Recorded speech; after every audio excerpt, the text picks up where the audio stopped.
وەبەرهێنەرانی کوردستان هەرێم جێدەهێڵن و خەریکی ئاوەدانکردنەوەی ئەنبارن. داتایەکی نوێ دەیان پرۆژەی وەبەرهێنەرانی کورد لەو پارێزگایە ئاشکرا دەکات.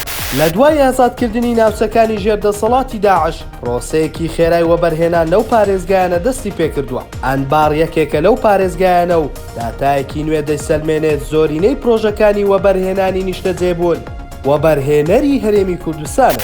پێگەی نیو ریجن ئاشکرای کردووە ئێستا 45 پرۆژەی نیشتەجێبوون لە پارێزگای ئەنبار بە گوژمەی 4 میلیارد دۆلار لە پارێزگاکە لەلایەن وەبەرهێنەرانی هەرێمی کوردستان ئەنجام دەدرێت. پرۆژەکان 15,000 هەلیکاریان بۆ خەڵکی پارێزگاکە دەسەبەر کردووە.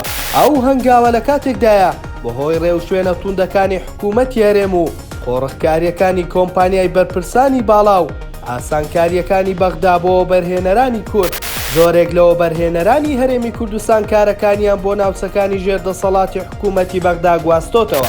وەبەرهێنەران پێیان وایە ئەو ژینگەی لە کوردستان هەیە کاری وەبەرهێنانی زەحمەت کردووە، بۆیە ئەوەی دەرفەتی بۆ ڕێککەوێت دەچێتە بەغدا و پارێزگاکانی دیکە.